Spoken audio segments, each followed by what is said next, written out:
Good evening, ladies and gentlemen. I'd like to reconvene this meeting of the Redlands City Council at this time. My apologies to the members of the public for our delay. We've had a number of closed session items that took longer than we anticipated. Tonight in the council chamber, welcome to our aquarium world that those of us are here that are sitting in with their new COVID environment. But in the room with me tonight is Councilmember Paul Barrich. Calling in from home are Councilmember Eddie Tejeda, Councilmember Tony Momberger, and Mayor Pro Tem Denise Davis. With that, we will have invocation and the Pledge of Allegiance. Would those in the council chamber please rise?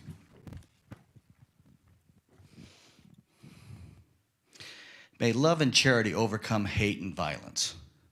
May we, as elected officials, keep our citizens safe from harm and destruction.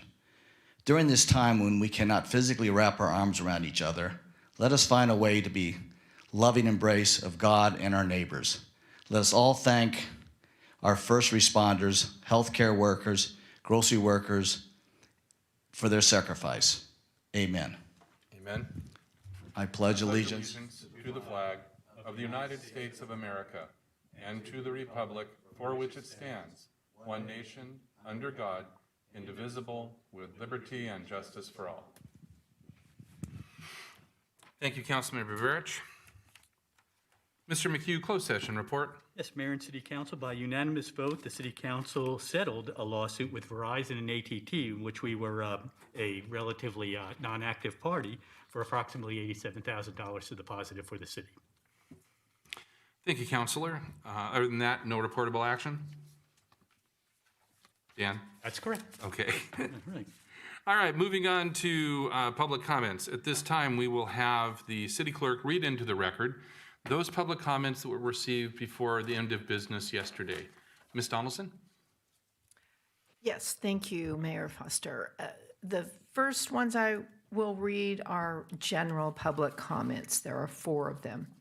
First one is from Sherilyn Hamilton and Samuel Edison. At a July Rotary Club of Redlands meeting, Police Chief Catron and culture above those seen across the country, where extreme measures used to control suspects have led to the deaths, and where racial profiling has led to disproportionate injury and fatal outcomes for people of color. Within that same month, many of us saw those policies and practice fail in the video of Stanley Claiborne being treated with extreme measures during a traffic stop in front of his home, his family, and neighbors. We believe that an incident is an example of racial profiling and unnecessary use of force. We did not see the practices of de-escalation that Chief Catron described when a man repeatedly asked why he was being asked to get out of his car in a routine traffic stop. Pulling him out of the car when his hands were visible and all he was asking for was a reason does not build community respect and transparency in policing. The officer handcuffing him repeatedly said he did not know why Mr. Claiborne was being stopped, yet cuffed him so tightly that medical treatment was necessary. We believe that Chief Catron and this council want Redlands Police Department to do better than what we watched in that video. We need to work together as a community to ensure that all citizens are treated fairly and that our city is safe for all its citizens regardless of race and ethnicity. This is from Dennis Bell. On July 7th, the council approved another of its sweetheart leases. This one was for the Grove School in Heritage Park. If I remember correctly, the city put $125,000 into the Barton Schoolhouse that's on the Grove property. My understanding of that was so that the public would have access to the schoolhouse. The only ones who have access are those from the Rich Kids School and the Redlands Conservancy.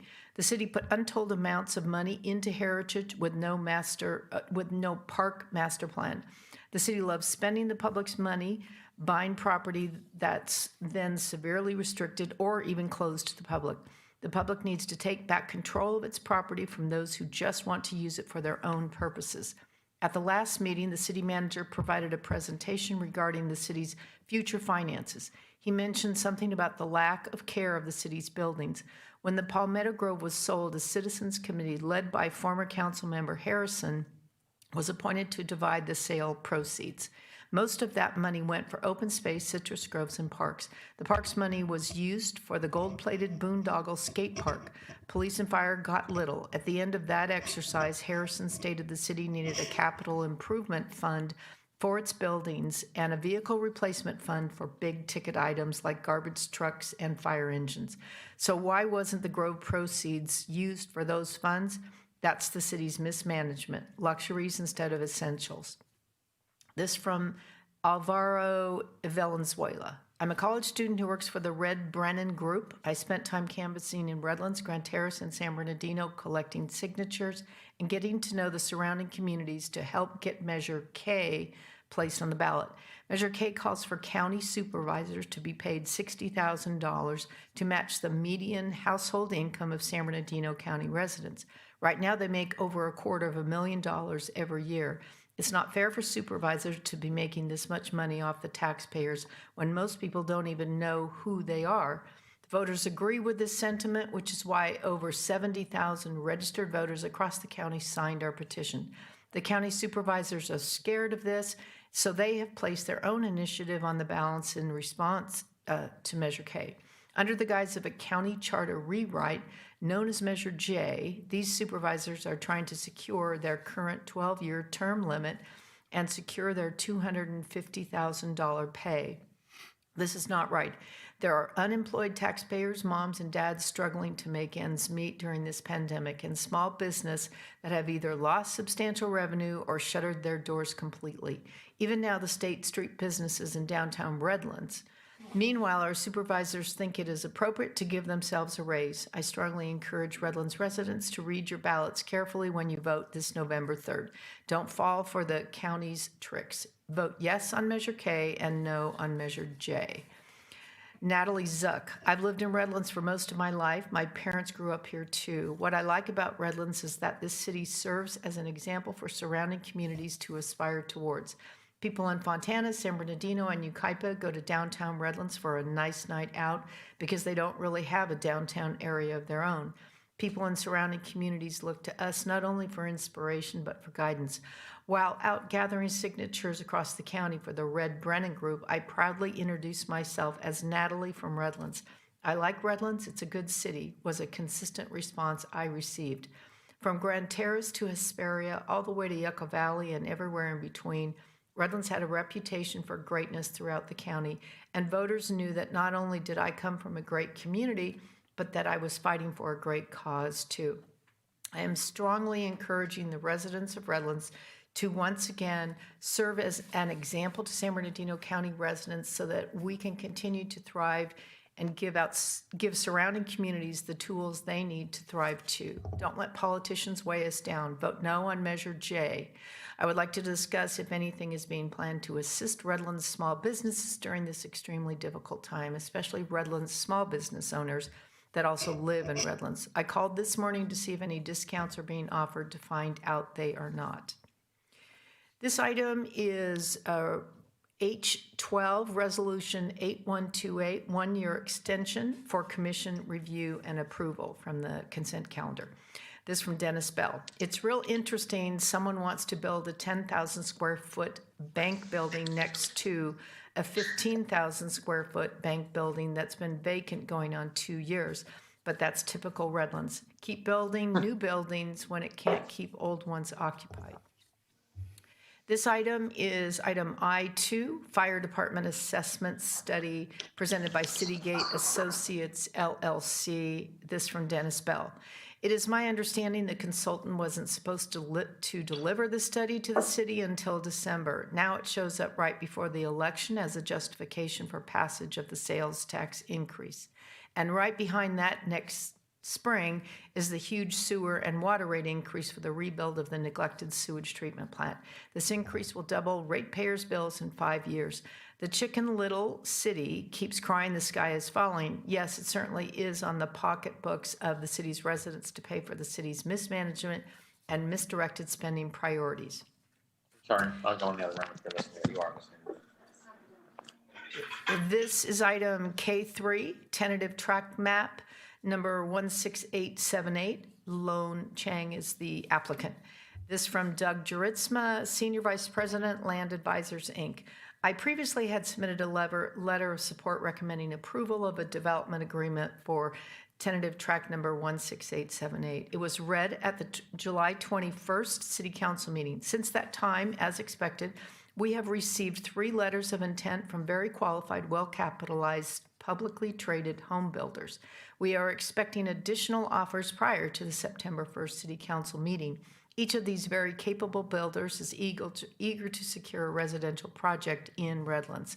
They would aggressively pursue completion of the final engineering and develop the site as quickly as possible.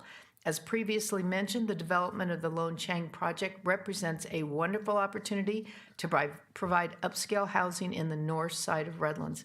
In addition, the city will realize significant fee revenue as well as improved infrastructure in the neighborhood. Over the last 10 weeks, the new home market has rebounded rather dramatically, and record sales activity has continued. The challenging entitlement environment has created a disruption in the future lot supply, resulting in an impending housing shortage. I am urging you to grant approval of the contemplated development agreement at your September 1st meeting. These last 3 comments are related to item K6 and ordinance number 2906 regarding the Redlands Municipal Airport. First one is from Bruce Bartmakian, City Hangar Occupant Number 3. Please understand that there are currently multiple ultralight aircraft operating out of Redlands Airport. I do not believe that it is the intent of the council to exclude ultralight aircraft from operations flying into or out of Redlands Airport. Therefore, I would like to suggest section 12.56.100 read as follows. Only properly certified aircraft operated by properly certified personnel or aircraft operating under Part 103 of the Federal Aviation Regulations are authorized on the airport landing areas or areas designated for aircraft taxiing or parking. Thank you for your attention to this matter. The next one is from Ted Gablin, President of the Redlands Airport Association. I participated in the Airport Advisory Board ad hoc committee that reviewed and suggested changes to the 12.56 of the Redlands Municipal Code to the airport. I worked with AAB member Renea Wickman and RAA Treasurer Phil Ensley. We appreciate the opportunity to provide input on this section of the municipal code. It allowed us an opportunity to suggest changes in the sections of the code that were duplicative of existing FAA requirements and problematic for the airport community. City staff must have agreed, as most of the suggestions were incorporated into the document you are reviewing this evening. Section 12.56.100 of the proposed amendment was not revised to reflect our committee's suggestions. Our committee recommended the removal of this section. Not all aircraft currently operating at the airport require certification or a pilot's certificate to operate. There are approximately 6 aircraft in the airport that are ultralight aircraft. They operate under provisions granted in CFR Title 14, Part 103. The owners of 3 of these aircraft recently leased a city hangar. Another operator has been in a Redlands aviation hangar for years. If 12.56.100 as written is incorporated in the amendment, it would be illegal for these aircraft to continue operating at the airport. Please consider striking this section as originally recommended. And the last comment is from Michael Tome. I have some questions and concerns as to the need for the language changes under Ordinance 2906, Chapter 12.56.100. See below for proposed changes shown first for background, and then questions and comments following shown with bullet points. 12.56.100, the certified aircraft and personnel required. Only properly certified aircraft operated by properly certified personnel are authorized on the aircraft landing areas or areas designated for aircraft taxiing and parking as specified within the FAA regulations. The changes to this section are confusing and unclear as to the intent and need for the changes. Please provide background of intent and reasoning behind the need of the language change in this section. Simplified wording to this section could help clarify the intent of this section. Also, 12.56100 FAA compliant aircraft and personnel required.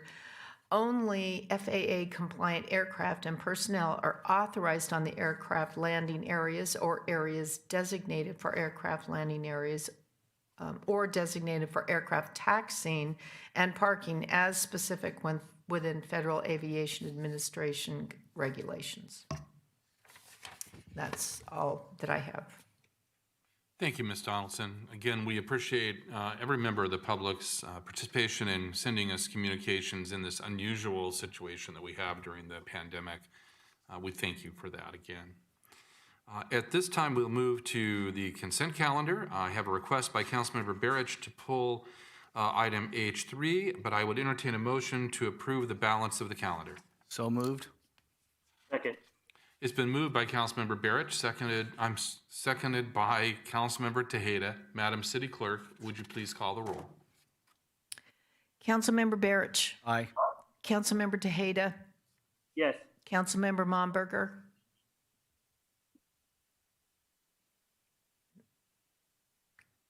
Councilmember Momberger. Can you hear me? Yes. Yes, we can. Yeah, Thank you. now we Okay, can. thank you. Mayor Pro Tem Davis. Yes. Mayor Foster.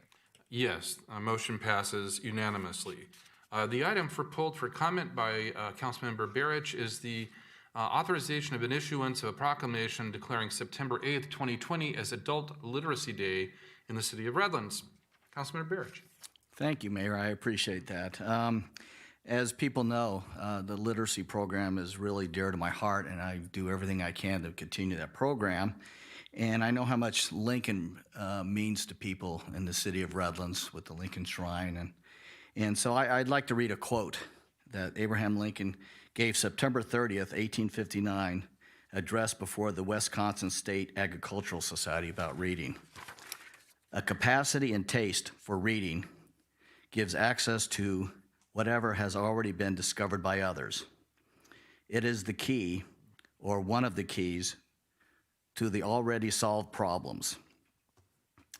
And not only so, it gives a relish and facilitates, and I blow it, I read wrong, right? Facilitate for success pursuing the unsolved ones.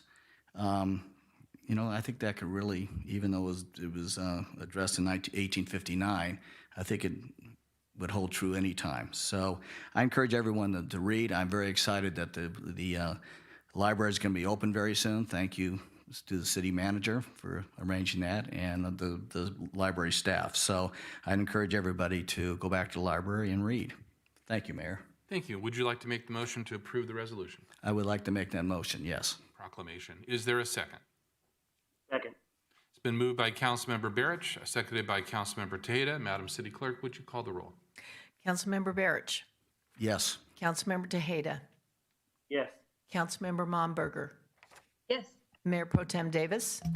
Yes. And Mayor Foster. Yes, the motion passes unanimously. Moving on to communications, the first item is item I placed on the agenda, the discussion and possible action related to the designation of a voting delegate and alternate to the 2020 League of California Cities Conference, scheduled to occur virtually October 7 to 9. I'm recommending to the council that we approve Councilmember Momberger as our voting delegate and Mayor Pro Tem Davis as our alternate delegate, and I would entertain a second on that motion. Second. It's been moved by the mayor, seconded by Councilmember Barrich. Madam City Clerk, would you please call the roll? Councilmember Barrich. Yes. Councilmember Tejeda. Yes. Councilmember Momberger. Yes. Mayor Pro Tem Davis. Yes. And Mayor Foster. Yes, the motion passes unanimously. Mayor Pro Tem and Councilmember, we look forward to your participation and your reporting back to us after you've attended it. Thank you for taking your time to do that.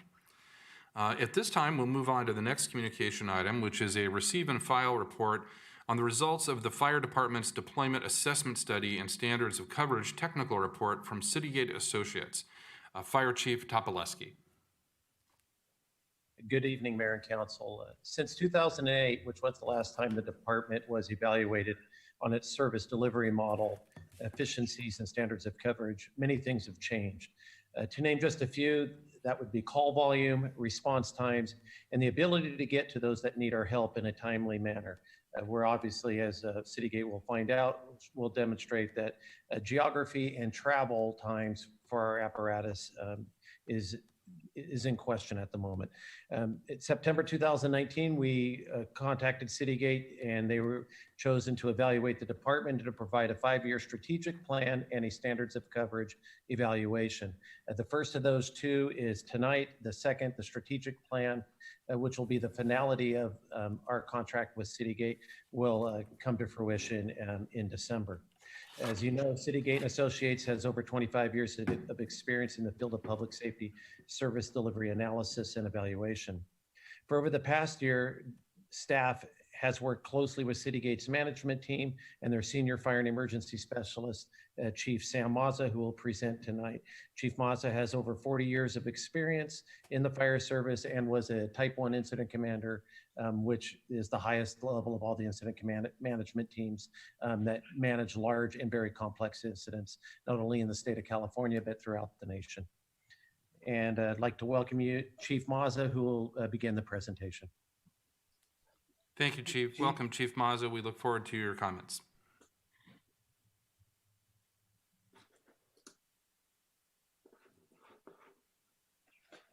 Well, good evening, Mayor Foster and council members. We'll get this going here. My name is Samuel Mazza. I am a senior fire service consultant with Citygate Associates, and I am also the principal consultant for this assessment and deployment study. I'm very pleased to share a high-level overview of the study with you this evening. Our scope of work for this study focused on 3 key areas. First is a deployment analysis, also known as a standards of cover assessment, which is a data-driven, systems-based assessment of the department's ability to protect the values at risk within the community as measured against community expectations, current performance, and recommended best practices. An SOC study includes the 8 elements you see listed here. Our second area of focus involved a review and evaluation of the administrative staff's ability and capacity to support the department's operational and business service needs. And then using data and information from these first 2 tasks, we will work with the department's planning team over the next 60 to 90 days to develop a strategic plan to guide the department's priorities and activities over the next 5 years. It is important to understand that the level of fire service in a community is a local policy choice, not driven or governed by any federal or state mandate or regulation. And in jurisdictions providing multiple municipal services with limited fiscal resources, the level of service provided is often a matter of what the community can afford to pay rather than the level of service it might otherwise desire. Fire service deployment can be summarized in 2 words, speed and weight. When we talk about speed, we are referring to the speed of response, which refers to single neighborhood-based units, which are typically fire engines, located throughout a jurisdiction to arrive at emergencies within a time interval to facilitate desired outcomes, which I will get to in a moment. And the weight of response refers to the proximity of fire stations to each other to provide a multiple unit response with a sufficient number of personnel to control more serious or complex emergencies. In terms of desired outcomes, medical emergencies and fires in occupied buildings have the most severe time constraints. Permanent brain damage can occur within 4 to 6 minutes of the brain being deprived of oxygen from a medical emergency or injury, and death can occur within 8 to 12 minutes. Similarly, an incipient fire in an enclosed room can grow to involve the entire room within 6 to 8 minutes, making human survival very unlikely. Citygate thus recommends a 7-minute, 30-second total response time goal for a first arriving unit and an 11-minute, 30-second total response time goal for multiple unit responses to have a chance for these desirable outcomes. In evaluating the level of fire service to provide, communities should consider not only desired medical emergency and building fire outcomes, but also the ability to provide an equitable level of service to all or nearly all neighborhoods of similar risk and population density. As you see here, there are numerous values to be protected in Redlands, including residents, daytime employees, visitors, residential and business buildings, critical infrastructure, numerous cultural, economic, historic, and natural resources, as well as some special unique resources to Redlands, including the University of Redlands and the Esri campus. Our risk assessment evaluated these 5 hazards most likely to impact the community and related specifically to the services provided by your fire department.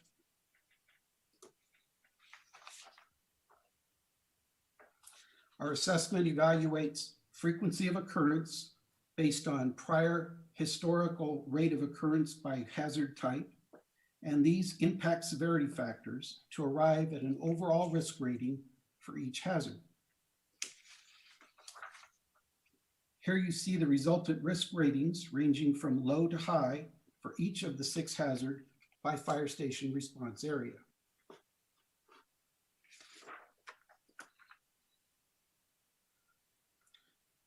We'll move on to current response performance. This table shows 90th percentile response performance to fire and medical emergencies over the previous 3 years. As you can see, there are 3 distinct elements to the response continuum. The first is call processing dispatch, second is the crew turnout, and the third is the actual travel or driving time. As the table shows, 911 call processing dispatch performance is significantly slower than a recommended 1 minute 30-second best practice goal. Crew turnout is slightly slower than the 2-minute recommended goal, but first unit travel time is also significantly slower by 63% than the recommended 4-minute best practice goal. As you will see in a subsequent slide, this is primarily due to the current fire station locations, the city street network, including the I-10 freeway, and traffic congestion. The resultant 911 call to first unit arrival time, which is the primary customer service measure, at 10 minutes and 1 second is 34% slower than the recommended 7-minute 30-second best practice goal, as I mentioned earlier, to achieve those desired outcomes. And the multiple unit, or ERF, effective response force, call to arrival goal at 17 minutes and 8 seconds is nearly 50% slower than the recommended 11-minute 30-second goal. Here you see the number of fire and EMS calls with a total response time of 7 minutes 30 seconds or less on the left side of the vertical black line, and the number of calls exceeding 7 minutes 30 seconds on the right side of the line. As you can see, while many calls are reached within the 7-minute 30-second goal, there is a substantial right shifting of the graph showing that a significant number of calls take longer than 7.5 minutes, with some taking much longer. This map shows the recommended 4-minute travel time coverage from the department's current 4 stations, with uncongested travel coverage shown in green and congested travel coverage shown in brown. So as you can see, the congested travel coverage is significantly less than the non-congested travel coverage. Here, only 46% of the city street network is reachable within the 4-minute travel goal without traffic congestion, and that is reduced by 12% to only 33% during periods of traffic congestion. This is the same map with the location of all calls for service over the last 3 years overlaid. And as you can see, a large percentage of calls for service are outside of the 4-minute travel coverage area. This map shows the 8-minute travel time coverage for a multiple unit response of 3 engines, 1 ladder truck, the paramedic squad, and a battalion chief from the current stations. Here you can also see more than half of the city street network is reachable within 8 minutes without traffic congestion. But again, that's reduced by 18% to only 34% of the city street network with traffic conditions congested. This table summarizes the 4-minute first unit and 8-minute multiple unit travel time coverage. You can see there's 524 total public road miles within the city of Redlands, 45% of which can be reached from the current stations in 4 minutes or less without traffic congestion. That's again reduced by 12% to just over 33% under congested traffic conditions. And for the multiple unit effective response force travel time coverage at 8 minutes, 52% under non-congested conditions, reduced by 18% to just over 34% with traffic congestion. Our key deployment findings include overall service demand is increasing approximately 3% annually, with EMS demand increasing at a faster pace than other call types. 2 or more calls for service occur simultaneously 45% of the time during peak daytime hours, resulting in longer response times for those concurrent calls for service within the same station response area.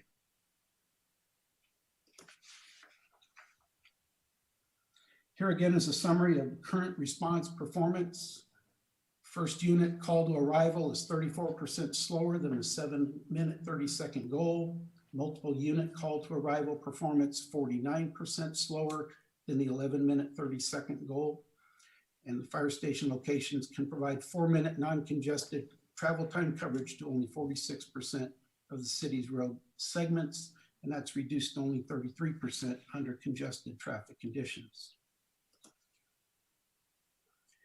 In our experience and opinion, both 911 call processing and crew turnout performance can be improved internally. However, first unit and multiple unit travel time coverage can only be improved by either relocating at least 2 of the existing 4 fire stations or relocating 1 station and adding a 5th station.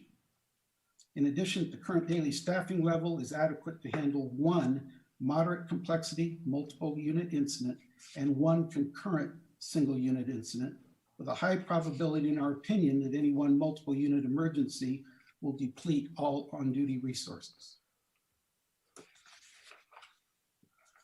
Given those deployment findings, we then evaluated multiple alternate and/or additional fire station locations that could provide improved first unit and multiple unit travel time coverage closer to the 4-minute and 8-minute best practice goals, with 3 prospective alternate deployment scenarios emerging as follows. Scenario number 1 is a 4-station model, maintains the current 4-station model, and involves relocating station 261 to the southeast of its current downtown location and relocating station 264 south of its current location. Here you see the proposed relocation of station 261 to the southeast of its current location. That's the 261P polygon there. And the relocation of station 264 to the south of its current location as 264P. This alternative deployment model would improve 4-minute first unit travel coverage by 9% and 8-minute multiple unit travel coverage by 21% over the current station locations.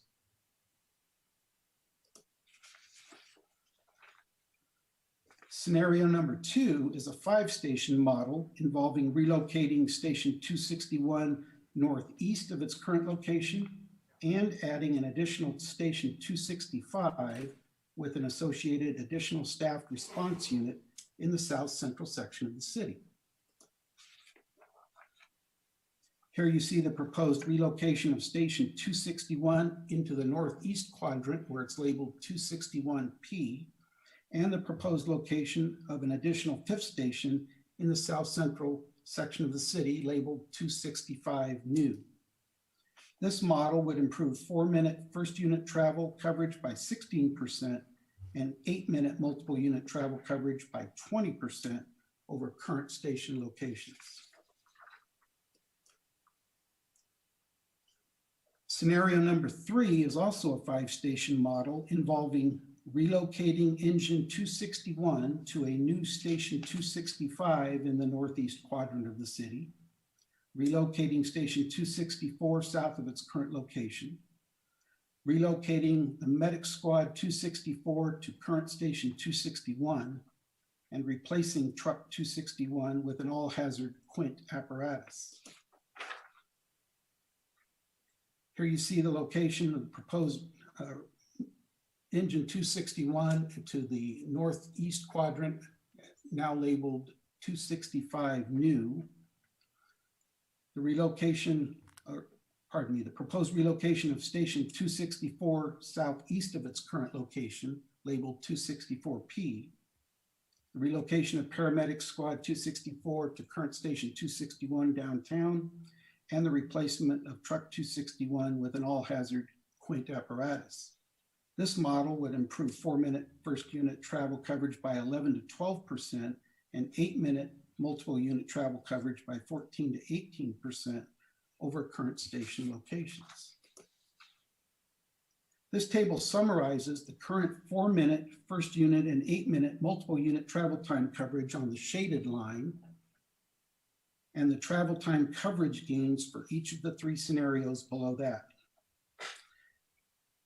It is our opinion that the capital costs associated with scenarios 1 and 2 would be nearly equivalent since they both involve 2 new stations, as does station 3 as well. However, scenario 2 would have initial and ongoing personnel costs for the additional response unit, and scenario 3 would have additional initial capital costs to replace the ladder truck with a quint apparatus. It is our conclusion that scenario 3 would provide the best combination and balance of travel time coverage improvement and costs.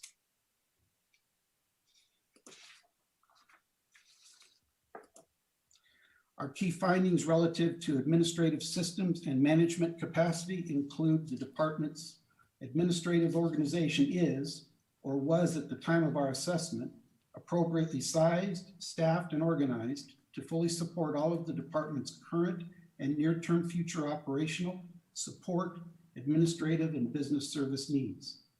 We found the department's administrative staff to have numerous strengths with an organizational expectation and culture of close teamwork, communication, and mutual support. Our recommendations and suggested next steps include formally adopting these deployment performance goals, working to reduce call processing and crew turnout times, considering adding the relocation of station 264 and a new station 265 to the city's long-term capital plan, and considering future additional daily response staffing as funding permits. We also recommend developing redundant skill capacity for these critical EMS and community risk reduction functions. Suggested near-term next steps include reviewing and absorbing the content of our report, adopting the recommended performance goals, working to reduce call processing, dispatch, and crew turnout times, and developing redundant capacity for the identified critical administrative functions.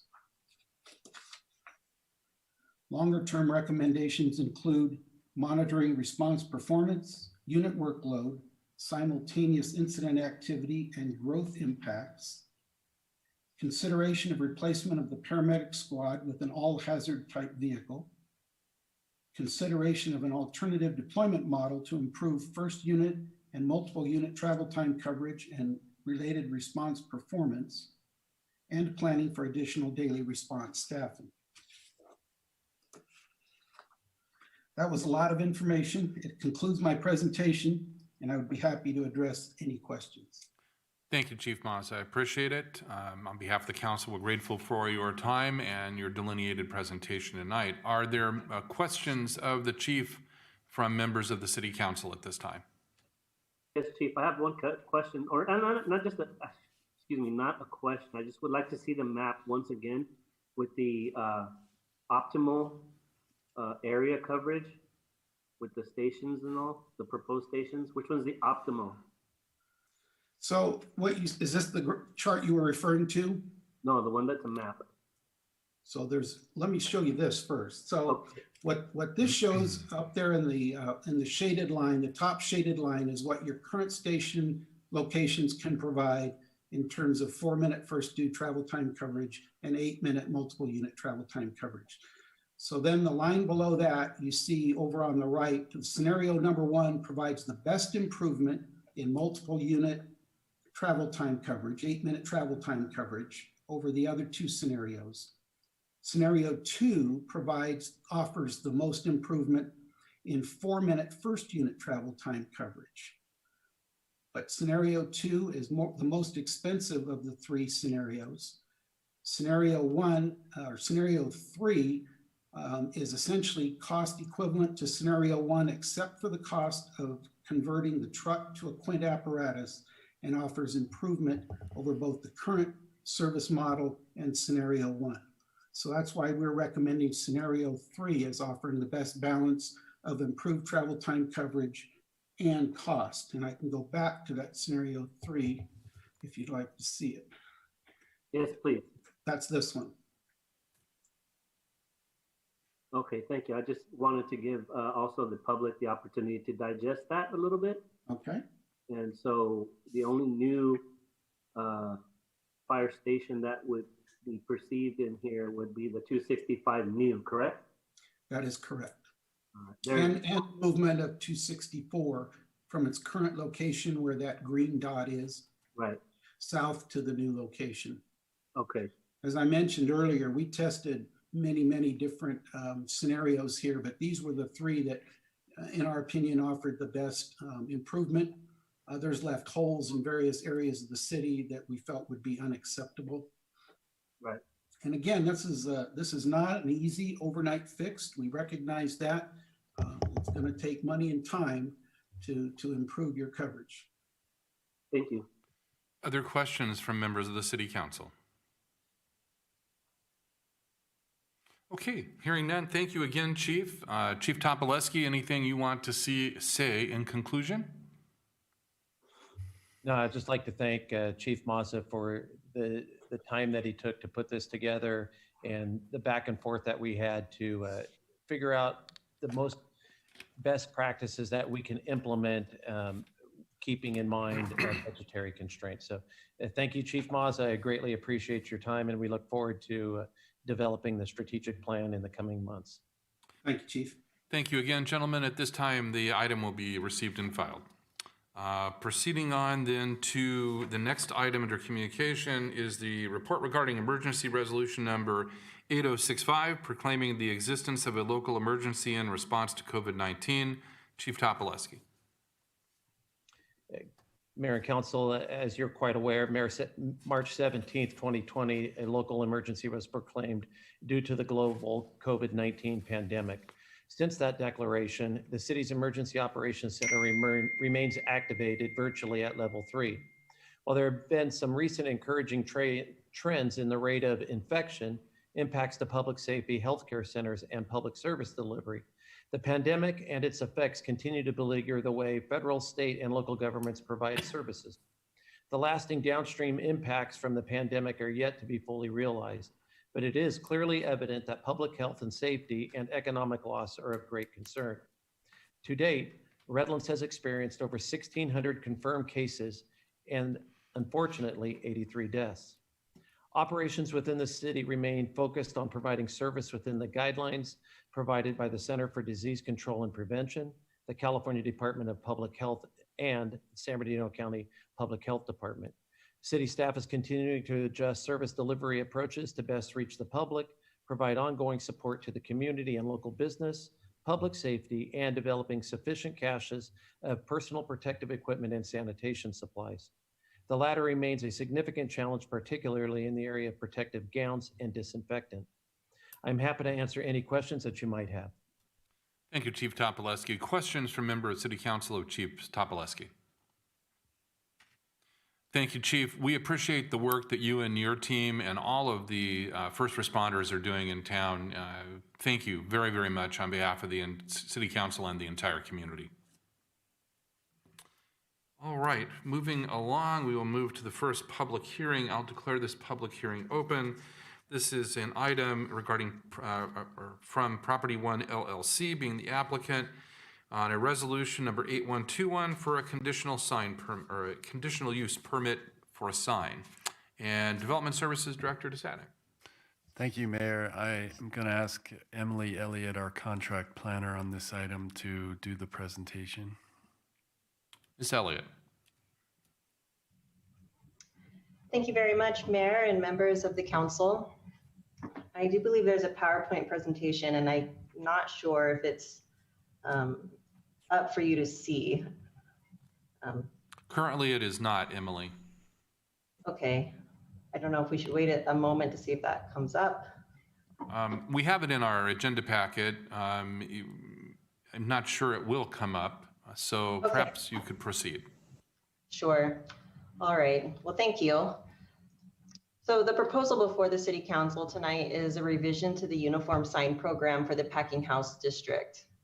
This sign program was established in 2017 with the development of the Packing House District and was revised in 2018 for changes to an interior freestanding sign. This proposal is to include the recently entitled Phase 2 of the Packing House District that is currently under construction. Approval of the proposal would apply the standards of the current packing house development to the new packing house development to unify the sign standards across the shopping center. The proposal includes wall signs, canopy signs, freestanding signs, and revisions to the sign program text to better control the desired aesthetic of the center. So essentially, the sign standards that exist on the current packing house development would be expanded to include the new buildings. Because we don't have the ability to see the PowerPoint, I'll have to refer the council to the packet, but there are exhibits within the packet that show the building elevations and also the elevations of the freestanding signs on the site. And for the benefit of those listening and in the audience, the signs proposed are in the same style and material and size proportions of the Phase 1 packing house district. So anyone visiting the shopping center would not notice any differentiation in the style or type of signs. And again, that's because this is a uniform sign program and it is to unify the style of signs throughout the center. Now, the reason that this is before the City Council is because there is a provision in Measure U that requires a sign conditional use permit to be approved by City Council.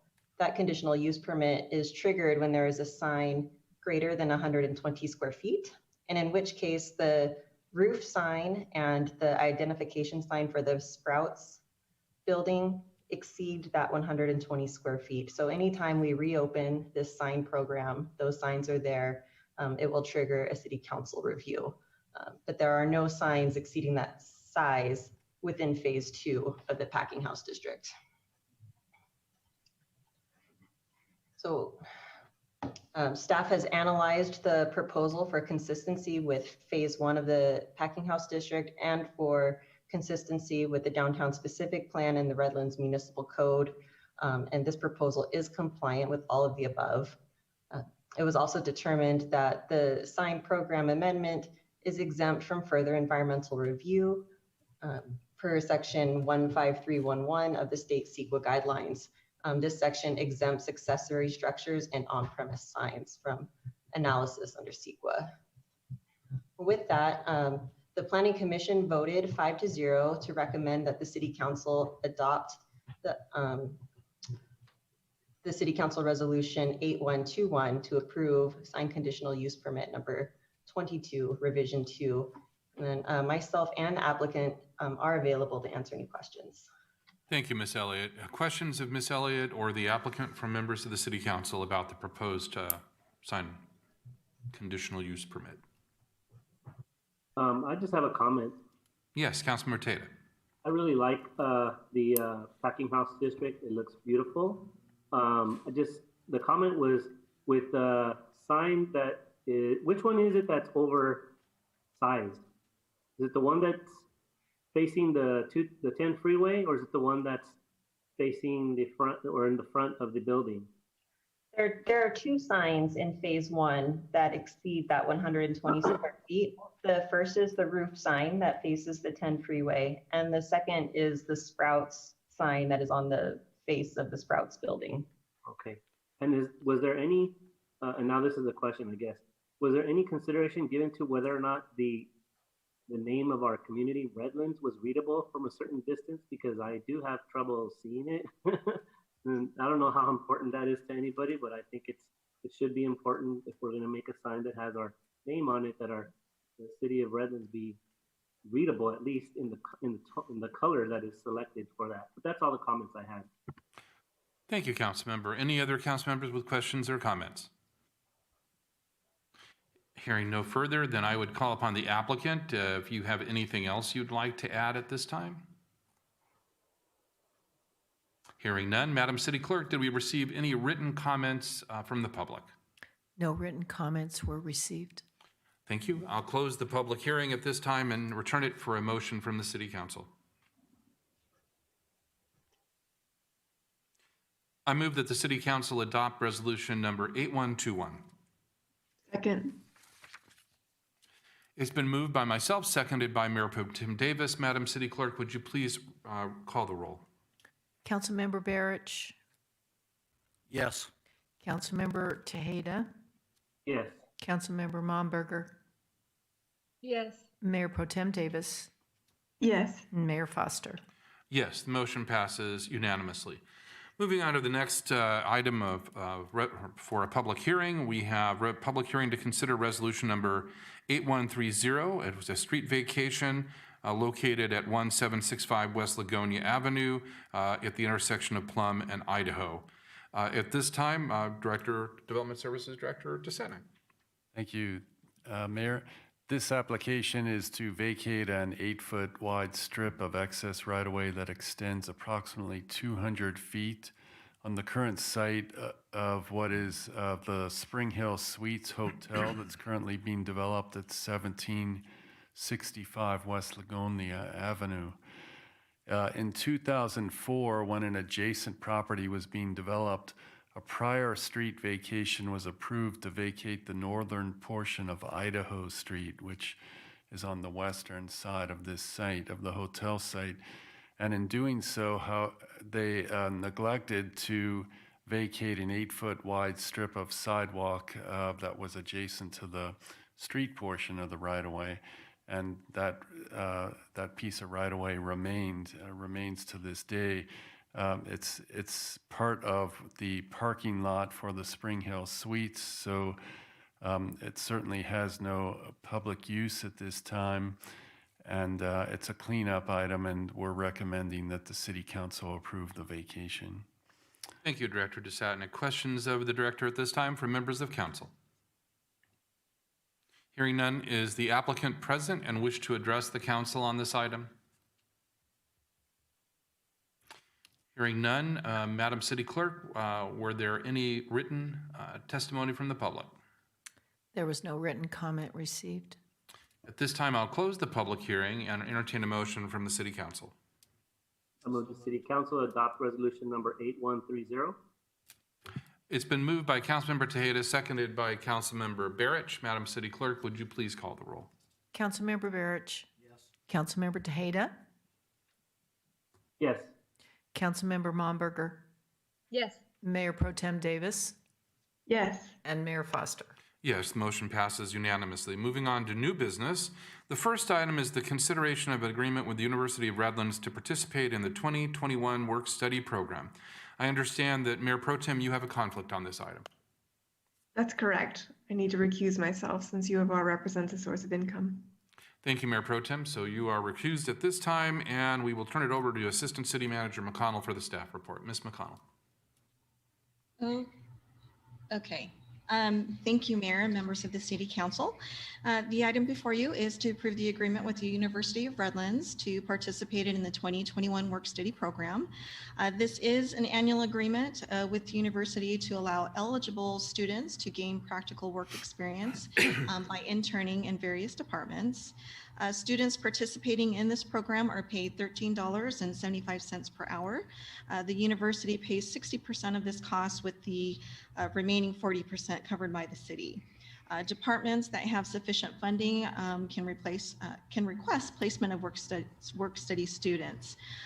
So staff recommends approval of the agreement, and that concludes my staff report. Thank you. Thank you, Ms. McConnell. Questions from the members of the City Council of the Assistant City Manager? Hearing none, I would entertain a motion. I move to approve the agreement with the University of Redlands to participate in the 2020 2021 work study program. Second. It's been moved by Councilmember Tejeda, seconded by Councilmember Barrich. Madam City Clerk, would you please call the roll? Councilmember Barrich. Yes. Councilmember Tejeda. Yes. Councilmember Momberger. Yes. And Mayor Foster. Yes, the motion stands approved unanimously. Madam Mayor Pro Tem, are you back with us? I am back. Thank you.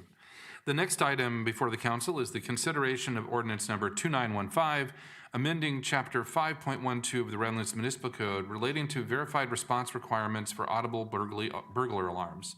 Police Chief Catron. Good evening, Mayor and council members. This item amends the municipal code to add verified response requirements for audible burglary alarms. Due to recent staffing reductions necessitated by budget cuts, the police department has had to reprioritize its resource allocation to ensure it can adequately respond to calls for service based on priority. Historically, responses to audible burglary alarm calls have constituted a regular drain on our resources at the expense of other calls for service. In fact, year after year, nearly 99% of all burglary alarm calls are false alarms. And in those rare cases where a legitimate burglary occurred, it is an absolute rarity to find the suspect still on scene. Based on these factors, the department now responds only to alarms where a crime in progress has been verified by another source. This ordinance simply amends the city's existing alarm ordinance to outline the new requirements for alarm company operators to maintain and provide the evidence used when requesting a response to a verified alarm. I'd be happy to answer any questions you may have. Thank you, Chief. Questions of Chief Catron from members of the City Council? Yeah, Chief, what kind of evidence are you looking for? Do you need pictures, or how do you verify? Or what would be verifications? There are a few ways. The primary one in today's day and age are video. So a lot of alarm companies install systems where there's a video. And so the operator can look on the cameras and see that there's someone in the house, contact the homeowner and say, hey, there's someone in your house. Are they supposed to be there? And if they verify that no one's supposed to be in the house, that would be considered a verified alarm. There are also those where glass breakage, there's an audible component. And so they hear glass breakage and they can hear voices, like in a business, for example, at night. That's another way to verify it. Or of course, the way that, when we actually do catch burglaries in progress, the way that happens 99% of the time is by a good neighbor. Somebody calling in saying, hey, I see somebody in my neighbor's house who doesn't belong there. Those have a high probability of us actually catching somebody where it's not usually an alarm, but if there was an alarm associated with that and somebody said, hey, I see somebody breaking in my neighbor's house, then the alarm goes off, of course, we'll respond to that. So those are the primary ways that we get verified alarms. Thank you. In other words, you see something, say something, call somebody. Exactly. And I wanted, because I knew all this, but I wanted you explain to people, this is what we do, and don't be shy if you see something's not right. Call in. Exactly. Other questions of the chief? Hearing none, Madam City Clerk, would you please read the title of ordinance 2915?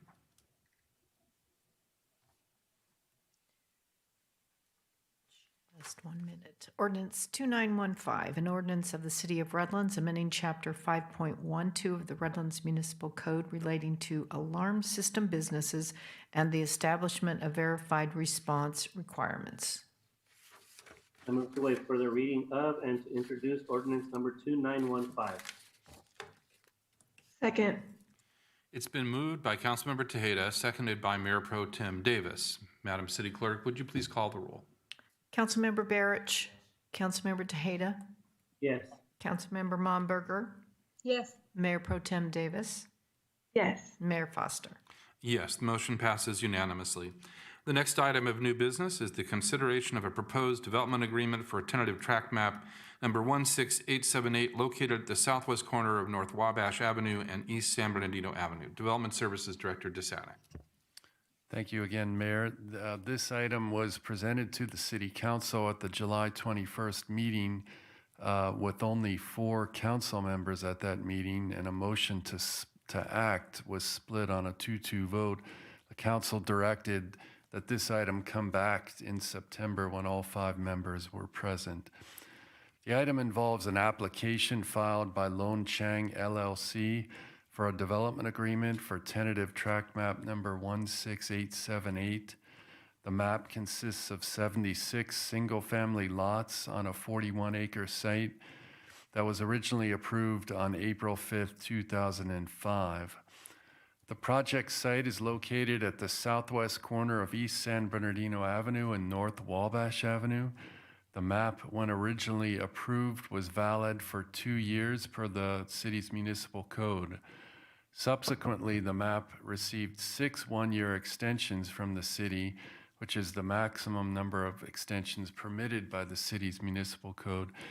And in addition, it received 7 years worth of extensions from the state that were provided by the state to all projects with existing entitlements in response to the last recession. All of these extensions have allowed the map to remain valid through April 5th, 2020. The development agreement proposed by the applicant under consideration here tonight includes the following primary terms. Protection against having any future changes in state or city laws apply to the project. And I would note this does not include changes in city fees that would apply. Secondly, extension of the life of the subdivision map for an additional 5 years. And I would also note that the applicant has indicated they're willing to reduce this to a 2-year period. And the third item is a donation of $10,000 to the city's cultural arts program. Typically, development agreements are entered into at the initial time that a project is approved to provide an applicant and the city with certain assurances that if the developer starts a project and is making significant investment in the project, that the laws applicable to the project at the time will not subsequently change and adversely affect the developer's investment expectations. And on the city side, that the public improvements related to a complex project will be completed, even though oftentimes in a phased manner. Staff does not believe that a development agreement whose main purpose is to extend the life of a map is a good land use practice. The proposed agreement in itself does not provide any certainty that the project will be developed, and for those reasons, staff's recommendation continues to be to deny the request for a development agreement. The Planning Commission reviewed the proposed development agreement on May 12th of this year. All 6 of the sitting commissioners were present, and the commission's vote was split 3-3 with no recommendation being made to the city council. The commissioners that supported a denial recommendation felt that the development agreement was not the proper mechanism to extend the subdivision map. It also, and in addition, that a development agreement is a tool intended to provide predictability to a complex entitlement process, that approving a development agreement for this purpose in exchange for financial contribution to the city would set a precedent for future developers as to how the city operates with respect to land use entitlements. And that the 15 years since the subject map was originally approved was sufficient time for the developer to move forward with the project. The commissioners who did not support a denial recommendation to the city council felt that the developer should be provided with one final extension with the condition that no further extensions would be made, and that requiring the developer to submit a new application and go through the development review process for essentially the same project would be a waste of time and money. If the city council does vote to direct staff to move forward with preparing a development agreement for approval, we would ask that the council confirm that the content of the agreement proposed by the applicant is generally acceptable, with the exception of reducing the term to 2 years. If not, if the council would like other deal points in the agreement, we would like some direction from the council as to what changes the council would like to see in the agreement. The applicant's representative, Mr. Pat Meyer, I believe is available and may have some additional remarks and be able to answer any questions. And with that, I'm happy to answer questions as well. Thank you, Director DeSatnik. Questions of the director from members of the City Council? What would you recommend? You said it was a 2-year instead of as opposed to a 5-year. Yeah, the applicant has offered to reduce the extension to 2 years. They believe that they can finish the project within a 2-year period. Would staff object to that? Staff has no objection to that. Okay, thank you.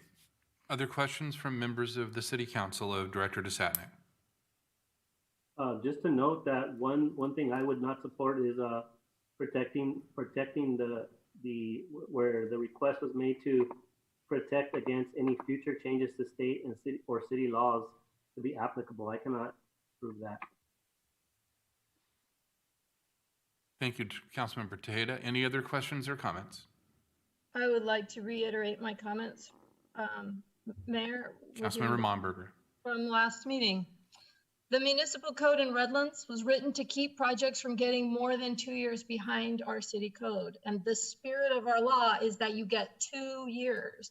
And the reason there's flexibility built in only 1-year increments is because sometimes the circumstances will warrant a little bit of leeway here. But that's only designed to get us up to 6 years behind the standards and vision of the day. And that's the maximum, 6 years. In fact, it is explicitly written in our city code that you cannot exceed 10 years. And this project is at 15 years. I object to this. I agree with the staff recommendation that we should deny this applicant. And I understand that some of the upgrades have been made, but they're modifications to a 15-year-old design. And I also understand that the delays have been unfair, but this is still a design from another era, and we have to be looking at what is best for Redlands, and we have to be looking to the way things are going and the things we have learned since then and what we should be doing and we know now.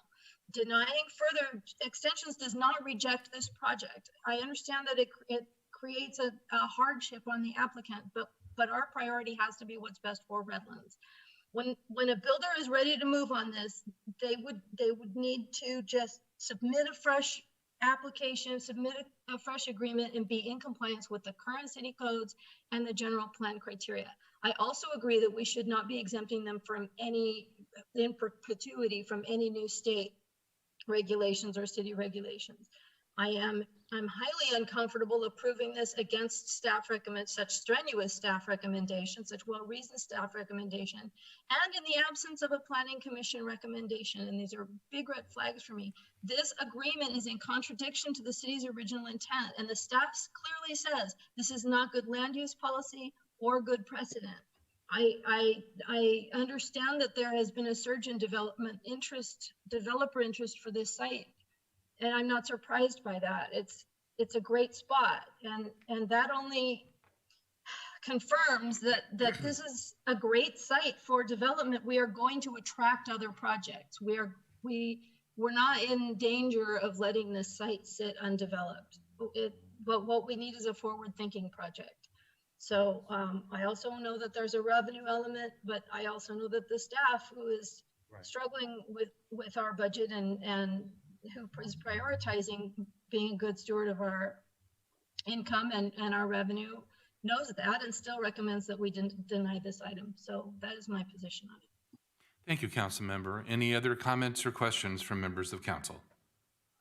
Yes, I'll just say I agree with Councilmember Momberger and appreciate that thorough assessment, and I also support staff's recommendation. Thank you, Mayor Pro Tem. Director DeSatnik, I have a couple of follow-up questions for you based on Councilmember Momberger's comments. Councilmember Momberger presents that this design is from another era. Would you concur that that is a fair statement of this project? It's important to understand this is just a map. It's a subdivision of land, so it's creating lots. It's not, there have been no design of homes submitted to the city. whether it's a fairly straightforward subdivision. Would you anticipate that any other developer coming in would submit a track map that would be any different from this necessarily, that would be considered more up to date? I can't really speculate on that. Okay, that was a good punt. What dates the design? What I'm hearing from you is that the design is not dated, that you could just as easily see a track map like this today. It's very possible somebody could submit the same tract map today. Okay. And is there anything in the this proposal or in the track map that is not in compliance with all of the current city codes? No, the map complies with current city code. Okay, I think all those are important for the council to be aware of. I mean, the council member knows that I respect her opinion extremely on land use issues, but the statements are not really correct. And I don't want to mislead others to believe that they are from a land use standpoint, for those of us that have been deeply involved in land use for many years. And I would say that's one of the reasons the Planning Commission was divided. It was more of just personal opinion about their own land use experience with this, and clearly they had differing feelings about it. So I personally will support moving forward with the extension. Frankly, only for 2 years, and I would suggest 2 years from tonight's date, and not from a future council meeting where the action's taking. I certainly wouldn't support any further extensions, and I think they need to submit a very specific timeline for the project as part of the requirements that they have. I agree with Councilmember Momberger and Councilmember Tejeda that there should be no protection from any changes in any future laws that would come on the way. They'll have to comply with those. Those are my thoughts at this particular point. Councilmember Barrich, I understand you wanted to ask Mr. Meyer a question? I was trying to, Pat, can you tell us why this has taken 15 years? Yes, good evening, Mayor Foster and council members. This is Pat Meyer. I submitted a letter to the council regarding the history of this track. And when it was approved in '05, that was just before the bottom fell out of the real estate market. And so they lost literally a dozen years just through the devastating results of the Great Recession. And nobody was looking to buy tract maps and lots and move forward with development. When I got involved in 2017, what we found out is during that interim 12 years, all of the engineering on this project was missing.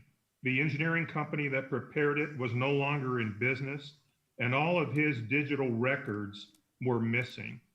And so unfortunately, I had to advise the Changs that they had a $100,000 do-over on this project. And they recognized the fact that that had occurred. And they spent $100,000 between 2017 and 2019 updating the tentative track map pursuant to my design guidelines. They updated the hydrology study, the topograph and survey, and also the preliminary water quality management plan, which were processed through the plan check process with the city of Redlands. So the tentative track map before the city council today is literally 2 years old. It's what we totally updated and presented to the Planning Commission and City Council for that final approval that occurred not too long ago. And unfortunately, the market had not rebounded like it is now. And go figure, I don't know why. But this track map is totally consistent with the city's design guidelines, and it's exactly what I would do moving forward. One of the benefits, great benefits that this track map has, if we can move forward, is the offsite improvements that are going to be involved. Wabash Avenue through this section is probably one of the worst streets in Redlands. And this track will totally widen and upgrade that street, as well as finish out the improvements on San Bernardino Avenue. as Mr. Jurisma indicated, and I've visually seen them, there are multiple offers on the project now. The interest in residential development in Redlands is booming, and I'm very confident, as representing the applicant, that this project can move forward over the next 18 to 2 years. So in terms of this magical 10-year timeframe, our attorney has communicated with the city attorney, and it's pretty clear that the development agreement, which we filed last December, provides for the extension of time irregardless of the 10-year timeframe. So we think this is totally within the authority of the city council to do. And I would highly recommend we move forward, and I will negotiate with the staff the elements that you've expressed today regarding the 2-year time extension. We're not requesting any locking in of fees. We'll pay the fees at the prevailing rates. And I'm confident that we'll comply with all city codes and laws. And so we don't need to lock those in either. Thank you, I'll Mr. be Meyer. happy to answer any questions. I have a question for Mr. Meyer. Yes, Councilmember Tejeda. Mr. Meyer, why do you need 18 months, just for the record? Okay, so the way we're working here is the expiration of the tentative map was in April. We timely filed the development agreement in advance of that, but as Director DeSatnik will tell you, when the city council finally approves the development agreement per ordinance, the time starts on April of 2020. Well, we've already burned 9 months of that, and it's still going to take 2 or 3 months to get the development agreement probably back before you in an ordinance format. So we've almost used up a whole year of that first year. So we'll be limited to probably about 15 months ultimately. Can I pause you right there? Director DeSatnik, do you concur with Mr. Meyer's statement with respect to the amount of time? They filed the map on April 30th or in November of last year. I will concur with that. The map is required. There's no timeline for processing a map. By the time we had a complete application, it was late January. At that point, it was already not possible to have an. When does Mr. Meyer's clock start if this were to pass? The 2-year time frame? Correct. I'm sorry, what's the question? He's claiming that, or his statement was that his time, if the council approves the decision tonight, that his time begins in April. Is that accurate? No, we can start the time on any date the council chooses. The time can be the date from when the 2 years from when the agreement is approved, which is what I would recommend. From when the agreement is approved. Okay. I understand that. Okay, and if you will indulge me, members of this, or colleagues, I did ask some questions based on some communication that I received from concerned citizens. I asked how much time would a developer have to resubmit a tentative track map? Could you answer that really quick, Mr. DeSatnik?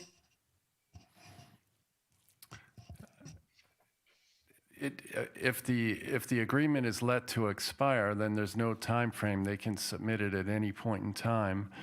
If the agreement is approved, then the tentative track map remains valid and is given a 2-year life to complete the final map and be ready to pull building permits off of it. The next question was, if approved by the council, would it be possible to develop an agreement that would require a developer to update all environmental impact related reports to be in compliance with current environmental laws that cover development? The response was, can you cover that? The development agreement itself is a discretionary decision by the council, so it itself will be subject to the California Environmental Quality Act. Staff will conduct whatever is the appropriate environmental review and any additional analyses that may be required based on any conditions that have changed on the site that would require additional analysis. And so if a developer purchased this property and proceeded to develop, they would also have to have environmental studies done on their project, correct? Yes. All right. Next question was additionally, would staff be able to negotiate an agreement that would also include updated development standards? The answer there was yes, a simple yes. The next one, if denied by the council, what types of fees would the developer have to pay once again for a new tentative tract map? My response there was approximately $25,000 in processing fees, and yeah, they're basically $25,000. My next question was if the developer is proposing an 18-month timeline for completing this project, or at least the beginning, how much time would it usually take a developer from start to finish to complete the city approval process for a tentative tract map? The response there was 6 to 8 months. Is that correct? Yes, that's correct. Okay, and then the last one, I'm going to go back to that, Mr. Meyer, in just a second. My last question was, can staff project the cost benefit of this potential project? And I believe it says 2.87 cost benefit ratio. I believe it was $90,045, excuse me, yeah, $90,045 with a positive cost benefit ratio of 2.8. Mr. Meyer, my question to you is, why would extending this map for 6 to 8 months not be realistic for you? If the time would begin at the end, or if we could basically say when the agreement is developed, your time begins at that point, why would you need more than 8 months? Well, I think the question that you asked Director DeSatnik was regarding the tentative map. So when we begin the final tract map and engineering process, it involves soil studies. It involves preparation of final plans, including sewer and water and storm drain and grading plans, street light plans, landscape plans. So, and then all those plans get bundled and they go through a plan check process. And then that usually is a back and forth project of probably 3 times at least with the city. So there's, a month gap every time, at least a month, if not more, like 6 weeks or 2 months, while we're addressing cities' comments on the final map. And so to get a final map, when you start doing the final map in engineering and then post all your bonds and get it ready for city council final approval, because we still have to come back to you. I mean, I can just tell you, my experience is that's a year. And with the current state of the city being closed, and we don't have any real access, it's hard to keep things processing in a timely manner when we don't have any face time or counter time, I'll call it, with the staff to go over their detailed design concerns. Because we usually handle those at the counter with a plan checker. Okay, Mr. DeSatnik, do you concur with that? Yeah, if I can just clarify, council member, the question that was posed to me earlier was with regard to the time required for preparation of a tentative map. The tentative map is what we have now. It's the subdivision. Once that is approved, which it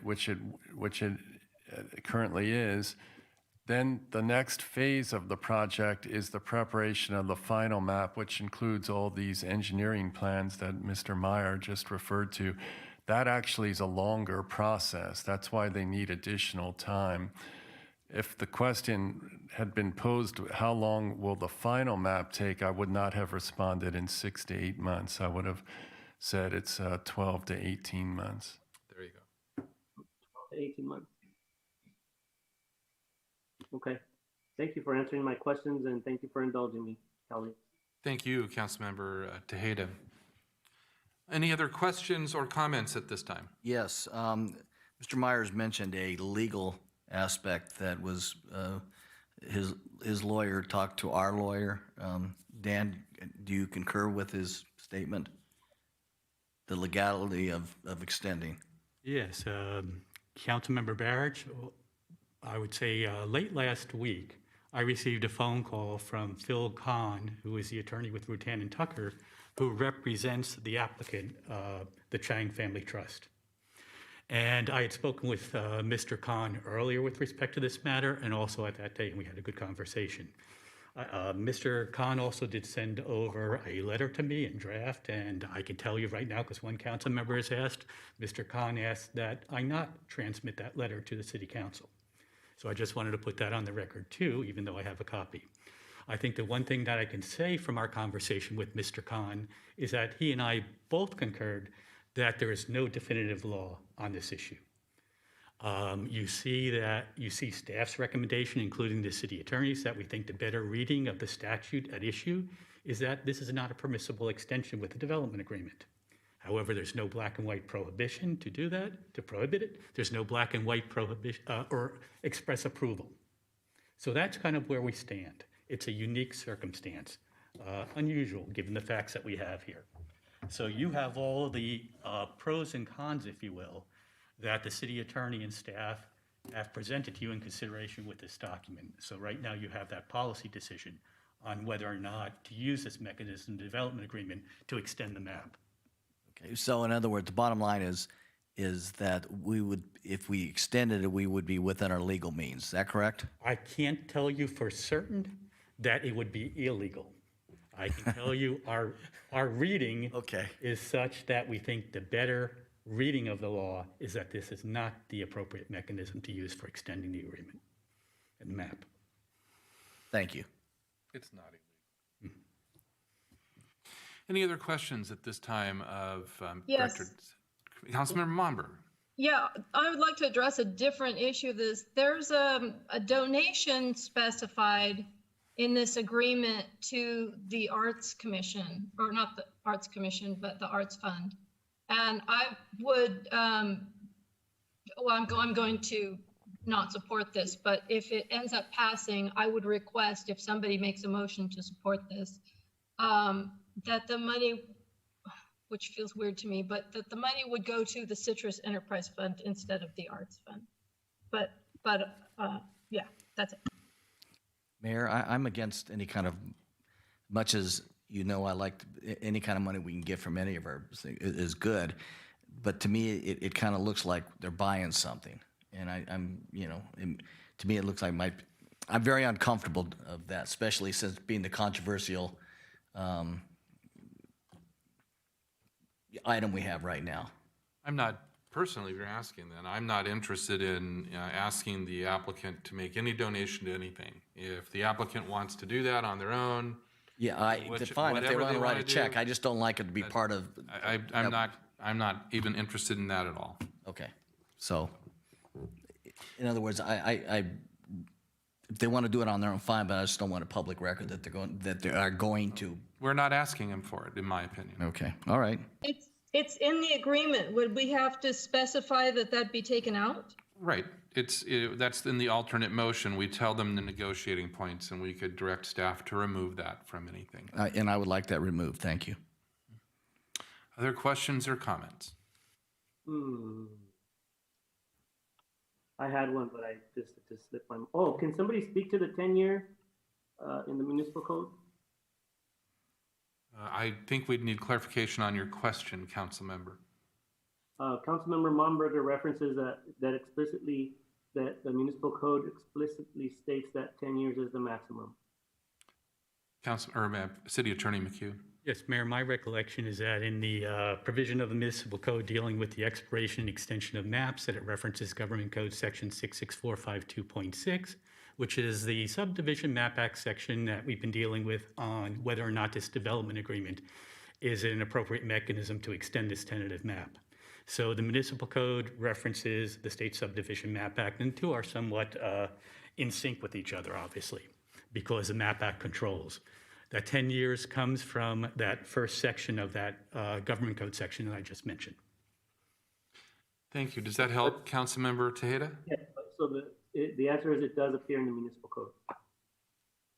He asked if that actually appears in the municipal code. 10 years does not, just the section referred to in the MAP Act. Anything further, Councilmember Tejeda? No. Okay. I would remind my colleagues, this is not a development we're voting on. As the director said, this is a track map. It is just a track map. Development will have to be submitted to staff, have to be reviewed by staff, meet all of the requirements that we would of any development project. It will also have to come to the Planning Commission for review again. The actual project with real design is still going to have to go through all the usual mechanisms that the city requires. These are just blocks on a piece of paper where you put lots. There's nothing more to it than that. I think we've kind of made this a bigger issue than it really should have been, and I have my personal feelings about where that's come from. But in any event, you know, it is not like we're voting on a large, designed, already submitted project for construction. That is not what's before us.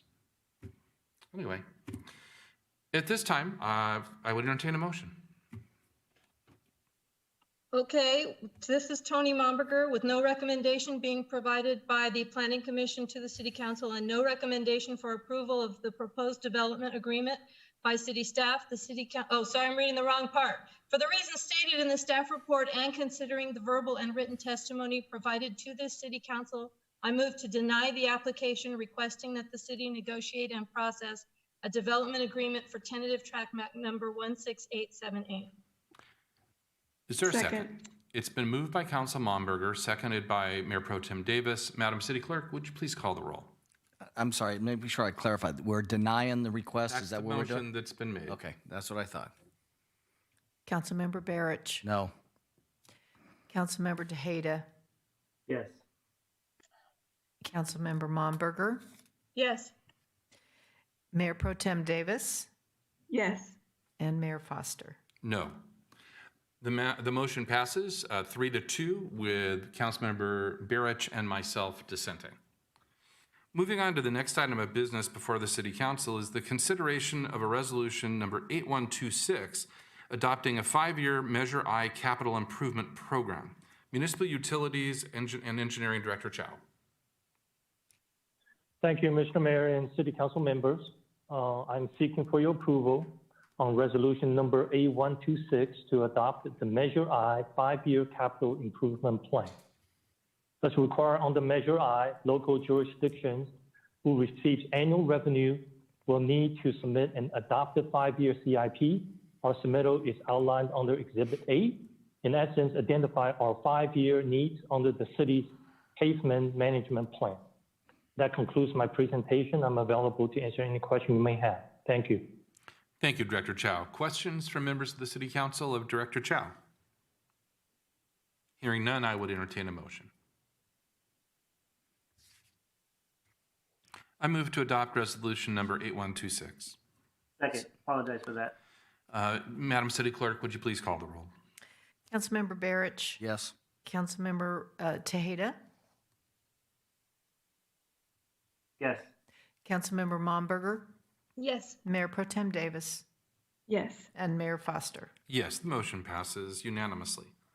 The next item of business is the consideration of approval of plans and specifications for the award of contract to GM Sager Construction in the amount of $373,624.40 for the 1920 Community Development Block Rack Alley Paving Project. Municipal Utilities and Engineering Director Chow. Thank you, Mayor and City Council members. I'm seeking for your approval for alley paving improvement project under the Community Development Block Grant to GM Sager Construction in the amount of $373,624.40. The project consists of paving, drainage, and other improvements to alleys in CDBG eligible residential areas. I'm available to answer any question you may have. Thank you. Thank you, Director Chow. Questions from members of the City Council of the Director? Hearing none, I will entertain a motion. Okay, I move that the city council determine approval of the contract and construction of the 1920 Community Development Block Grant Alley Paving Improvements. Project number 43066 is exempt from environmental review pursuant to section 15301C of state guidelines implementing the California Environmental Quality Act. And I further move that the city council approve the 1920 Community Development Block Grant Alley Paving Improvements, project number 43066, plans and specifications, and award a construction contract to GM Sager Construction Company, Inc. in the amount of $373,624.40. Second. It's been moved by Councilmember Momberger, seconded by Councilmember Tejeda. Madam City Clerk, would you please call the roll? Councilmember Barrich. Yes. Councilmember Tejeda. Yes. Councilmember Momberger. Yes. Mayor Pro Tem Davis. Yes. Mayor Foster. Yes, the motion passes unanimously. The next item of business is the consideration of ordinance number 2906, amending chapter 12.56 of the Redlands Municipal Code relating to the Redlands Municipal Airport. Facilities and Community Services Director Boatman. Thank you, Mayor and Council. The Airport Advisory Board recently recommended a number of updates to the Redlands Municipal Code associated with on-site regulations at the airport. These regulations clean up a number of antiquated sections and align them with current FAA regulations as well as state law. In addition, it addresses issues related to parking and on-site circulation. And lastly, gives staff additional abilities to address certain on-site issues at the airport related to just daily operations. With that, I'd be happy to answer any specific questions you might have. Thank you, Director Boatman. Questions of the Director from members of the Council? No questions, but I represent the City Council on that board, and I fully recommend that we should continue. We have a wonderful asset out there, and it needs some improvements, and I'm just excited that we're already moving forward to try to address those shortcomings. So, Director Boatman, thank you very much for proposing this. I have a statement or a question. Yes, Councilmember Tejeda. With respect to some comments that were made with respect to light aircraft, the ordinance did correct that. Is that right? Yes, it was yes, corrected. Council Member. We did receive the comments earlier on from the members that the council heard from earlier. After receiving those comments, we contacted the chair of the Airport Advisory Board and confirmed that it was not the AAB's intent to limit those type of aircraft. And we did since revise the ordinance to address those concerns, and council has an updated version of how that was addressed. Thank you. I thought it'd be important for the public to hear that. Any other questions of Director Boatman? Hearing none, Madam City Clerk, would you please read the title of ordinance number 2906? An ordinance of the City of Redlands amending Chapter 12.56 of the Redlands Municipal Code relating to operations of the Redlands Municipal Airport. I move to waive further reading of and to introduce ordinance number 2906. I second. It's been moved by Councilmember Tejeda, seconded by Councilmember Barrich. Madam City Clerk, would you please call the roll? Councilmember Barrich. Yes. Councilmember Tejeda. Yes. Councilmember Momberger. Yes. Mayor Pro Tem Davis. Yes. Mayor Foster. Yes, the motion passes unanimously. We will not have any announcements from council members tonight, and we will move on to adjourning the City Council meeting. It's my sad duty and privilege, though, to adjourn tonight's meeting in the memory of Thomas Edward Nelson. Most of us all knew Tom in the community. He was the former owner of the Bootery shoe store in the old Redlands Mall. Many of us remember taking our kids to Tom to get shoes fitted. I remember sitting on the carousel horse in the window. You did? No, not me. Oh, remember okay. putting our kids on. I'd love to see that. Thanks. Tom was also very involved in the community through the Noon Kiwanis Club, which I'm privileged to be part of, and he was one of the organizers of the Redlands Christmas Parade. and he worked for over 3 decades on the parade. Regrettably, Tom died on July 30th from complications due to COVID-19 at the age of 85. Tom, who with his wife Joan, they owned the Bootery from 1988 to 1998, and he was a real fixture in Redlands and in the mall itself. Joan was his high school sweetheart, and they had been together for 67 years until her passing last September.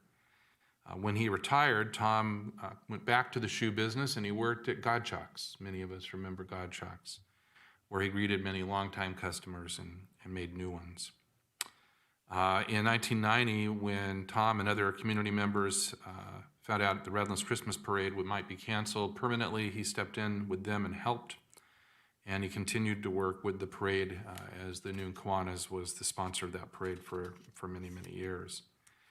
In addition, Tom was always readily available to support any community event in flipping pancakes, scrambling eggs, frying burgers, whether it was at the city's Community Day of Service or, frankly, at the Boys and Girls Club. He also fitted shoes regularly for the Kiwanis and Kohl's back-to-school shopping days.